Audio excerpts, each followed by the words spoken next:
A'udzubillahiminasyaitonirrajim. Bismillahirrahmanirrahim. Assalamualaikum warahmatullahi wabarakatuh.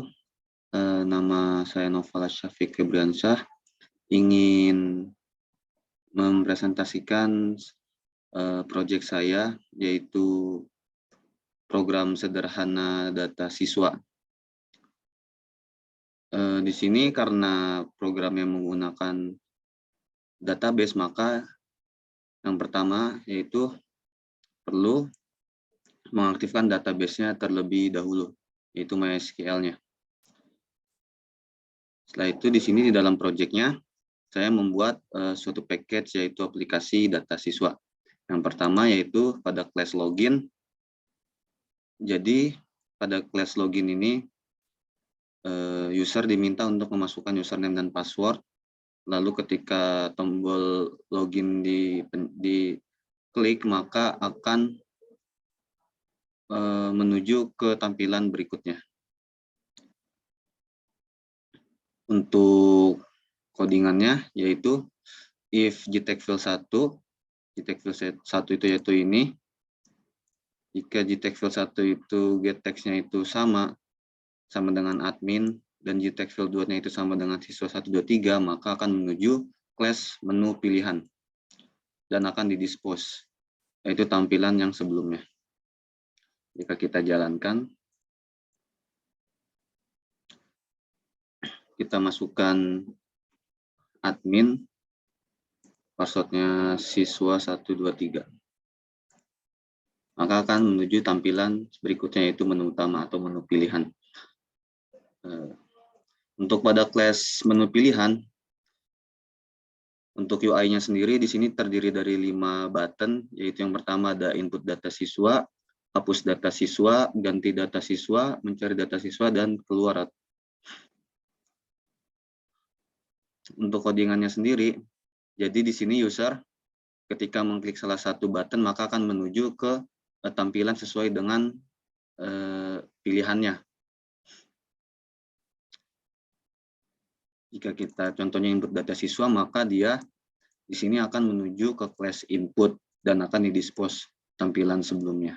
Begitu juga dengan yang lainnya, button-button yang lainnya. Yang pertama kita coba di input data siswa. Untuk menu tampilan input seperti ini. Jadi di sini user diminta untuk menginputkan data siswa yang mana nanti akan masuk ke dalam database. Jadi codingannya itu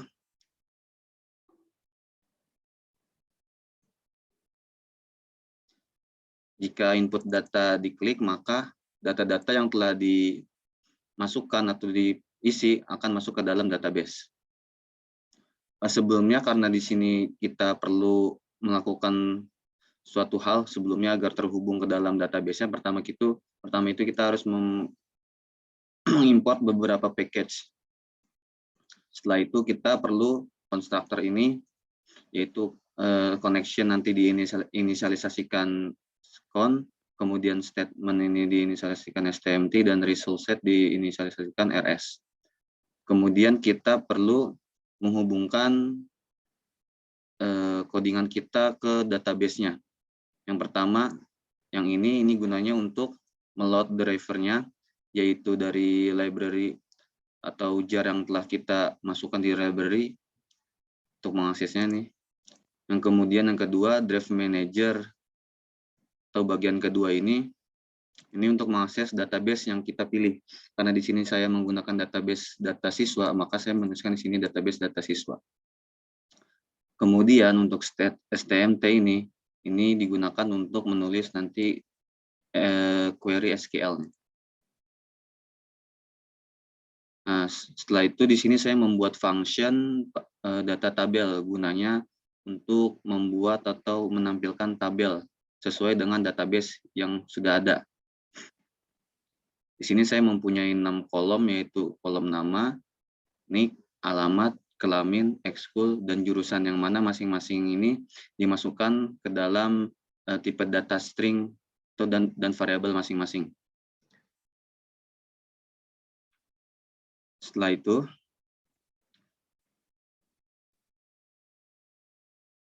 di sini karena pada UI-nya di sini terdapat pilihannya itu laki-laki, perempuan, lalu juga kemudian bela diri, kesenian, olahraga, dan pramuka, maka saya membuat percabangan agar bisa mendapatkan salah satu dari data-data yang dipilih.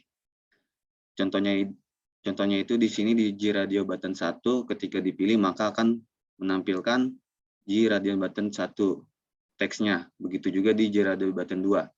Sama hal juga di G-checkbox 1, jika di salah satunya diklik, maka dia akan mendapatkan nilai dari teks yang ada pada checkbox-nya tersebut.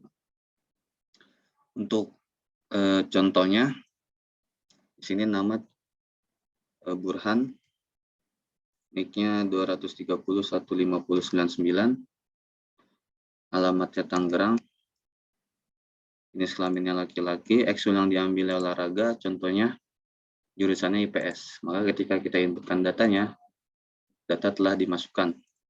Maka data Burhan telah masuk. Data yang kita inputkan di sini akan masuk ke dalam database-nya.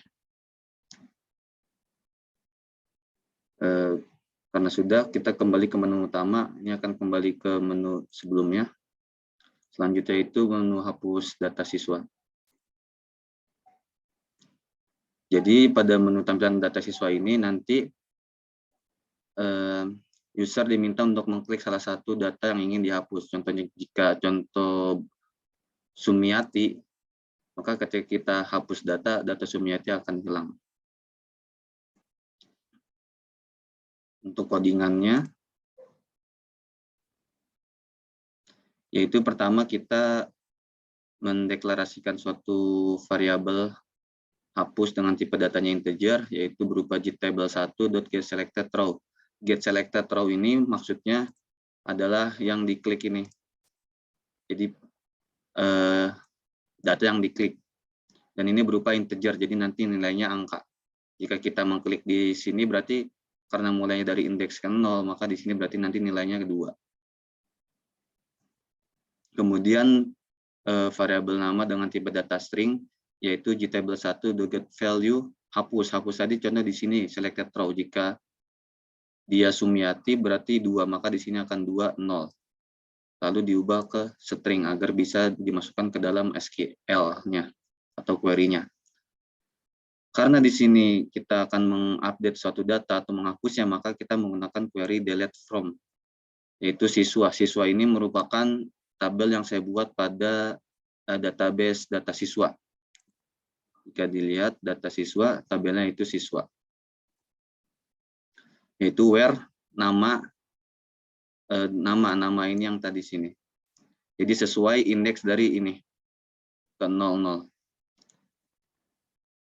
Maaf, maksudnya sesuai ini contoh Sumiati berarti kedua 0 nama sini. Berarti nanti data yang akan masuk ke dalam nama ini adalah Sumiatinya.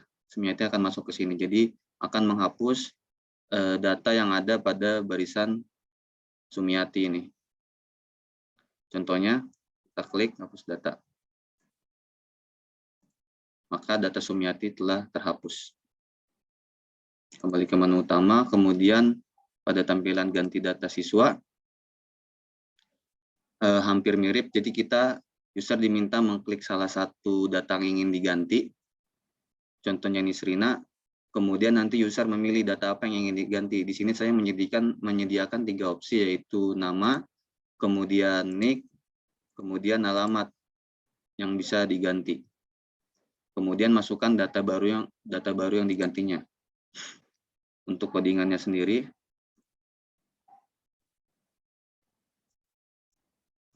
jadi ketika user mengklik button ganti data, maka pertama integer hampir sama, integer ganti yaitu getTable1 getSelectedRow. String nama sama dengan getTable1 getValue ganti 0 to string. Jadi di sini karena kita akan mengganti atau mengupdate siswa, maka akan menggunakan query update. Update siswa yaitu tabel siswa set di mana di combo box 1 getSelectedItem yaitu dari sini. Jadi sesuai dari pilihannya. Where namanya dari selected row yang tadi kita ambil. Maka jika dicontohkan di sini Nisrina, saya mau ubah alamatnya menjadi Depok misalkan. Maka alamat data dari Nisrina sudah berubah menjadi Depok. Sekarang kembali ke menu utama, yaitu tampilan terakhir mencari data siswa. Pada tampilan data siswa ini, user diminta memasukkan salah satu data, yaitu nick-nya. Nanti data-data yang berhubungan dengan nick tersebut akan keluar. Jadi untuk codingannya tersendiri, ketika user menekan button cari data, maka RS, statement execute query, karena ingin menampilkan data, maka kita menggunakan query select from untuk menampilkan data, yaitu dari tabel siswa, di mana berdasarkan parameternya itu nick.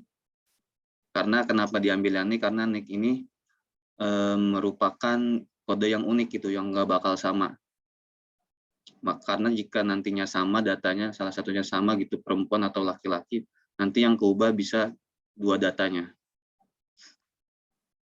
Di mana nanti di sini saya membuat variabel string yang masing-masing nanti untuk membuat kolomnya, membuat datanya yang akan ditampilkan menggunakan set text.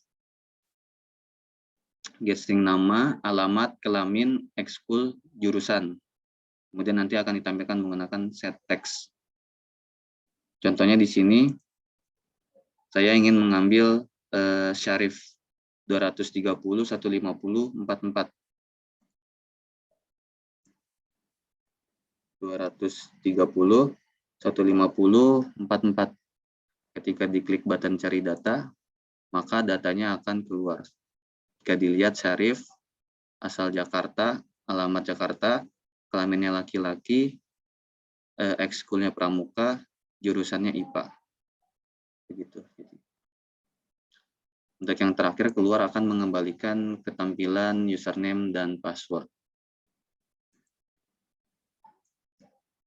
Mungkin sekian presentasi program sederhana aplikasi data siswa yang saya buat. Kurang lebihnya mohon maaf. Assalamualaikum warahmatullahi wabarakatuh.